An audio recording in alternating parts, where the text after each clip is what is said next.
Itinalaga ngayong araw ni Pangulong Bongbong Marcos ang bagong sekretary ng Department of Transportation kasunod ng pagbaba sa pwesto ng dating kalihim nito na si Jaime Bautista. Ang buong detalye kukwento sa atin ni Eileen Taliping.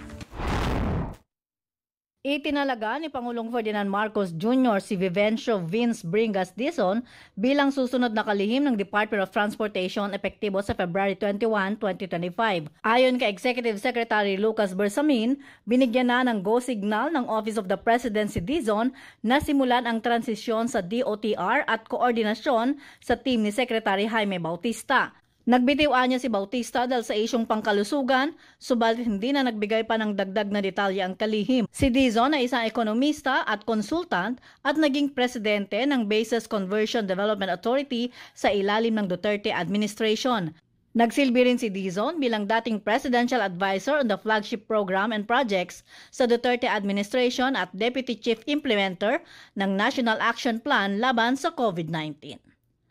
Ako si Eileen Taliping para sa Kwentong Politiko.